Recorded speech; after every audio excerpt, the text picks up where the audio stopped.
माँ जी, ये 5,000 रुपये आप अपने पास रखिए।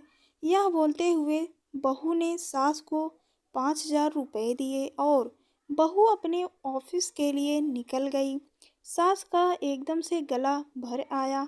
भरे गले से बोली, बेटी मुझे इतने पैसों का क्या काम है। और बहू बोली, माँ जी, 1 महीना हुआ है हमें इस नए घर में आए हुए और मैं रोज देख रही हूँ कि आपको कितनी चीज़ों के लिए पैसे लगते हैं।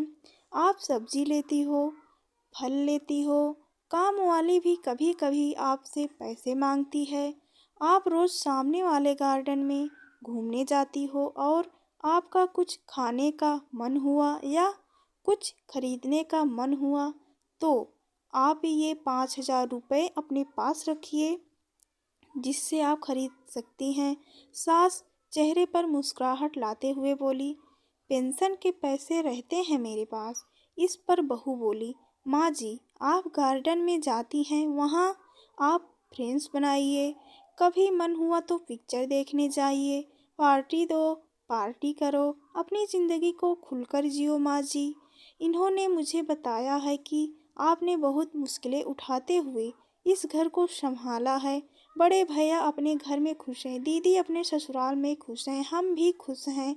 अब आप किसी की या कोई भी चिंता किए बगैर खुश रहें, सिर्फ अपने लिए जियो और आपके मन में जो आए वो करो। मैं जानती हूँ आपने अपनी कितनी मुश्किलें उठाई है इस परिवार को संभालने के लिए। इस घर को बनाने में भी आपकी कई इच्छाओं का गला घोटा गया है। बस माँ जी, जो हुआ सो हुआ, उसे भूल जाइए। अब आप सिर्फ और सिर्फ खुद के लिए जियो। बेटी, इतनी छोटी सी उम्र में इतनी बड़ी बड़ी बातें कहाँ से सीखी तूने। और माँ जी, जब मैं 12 साल की थी तब एक दिन मेरी दादी बुआ के यहाँ मैं जा रही थी। मेरी माँ ने दादी को 500 रुपये उनके हाथ पर रखे और बोली, वहाँ बच्चों के बाहर ले जाना, नानी की तरफ से कुछ खाने पीने में खर्च करना, खिलौने लेकर देना। दादी मम्मी के गले में लगकर रोने लग गई और मैंने इतने पैसे आज तक कभी भी दिल खोलकर खर्च किए ही नहीं हैं, ऐसा बोलने लगी। तब से मम्मी और दादी का व्यवहार आपस में अच्छी सहेलियों जैसा था। माँ जी, मुझे ये भी पता लगा है कि इस परिवार को संभालने के लिए आपको अपनी जॉब भी छोड़नी पड़ी। कितना बुरा लगा होगा ना आपको। कितनी इच्छाओं महत्वाकांक्षाओं का दम घोटना पड़ा होगा ना। इसके बाद हर छोटी बड़ी बात के लिए आपको पति के सामने हाथ फैलाना पड़ा होगा। तब पति भी आप पर उपकार किए जैसे पैसे दिए करते थे। माँ जी, आज से आप आपकी पेंशन को खर्च ना करें। पेंशन के पैसे अपने पास ही रहने दीजिए। अगर मुझे कभी आवश्यकता लगी तो मैं आपसे ही मांगूंगी। बस बेटी, सब कुछ आज ही बोलोगी क्या? तुम्हें ऑफिस में देर हो रही है, जल्दी जाओ। मुझे बोलने दो माँ, यह भी मैंने अपनी खुशी के लिए ही कर रही हूँ। मेरी माँ हमेशा कहती है कि 16-17 घंटे घर में काम करने वाली महिला को कोई भी नहीं समझता है। लेकिन तुम अपने सास की मेहनत को ध्यान में रखना।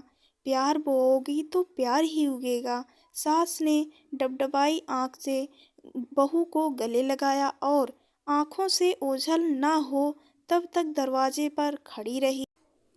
बहू के आने पर मैं इस घर की चार दीवारी में बंद के रह जाऊंगी, ऐसा सोचा था। पर बेटी, तूने तो दरवाज़ा खोलकर मुझे बाहर का आसमान ही दिखा दिया। कुछ अच्छी बातें, किसी की बेटी हमारे घर की बहू है और हमारी बेटी किसी घर की बहू है। हमारी बेटी के पास वही लौट कर जाने वाला है जो व्यवहार हम अपनी बहू के साथ करेंगे। और ये कहानी बस यहीं तक। और मेरे प्यारे दोस्तों, कहानी आप सभी को कैसी लगी हमें कमेंट करके ज़रूर से ज़रूर बताएं। और अगर कहानी पसंद आए तो लाइक शेयर एंड चैनल को सब्सक्राइब करो। मिलते हैं अगली कहानी में एक ऐसी ही अच्छी अनोखी कहानी के साथ।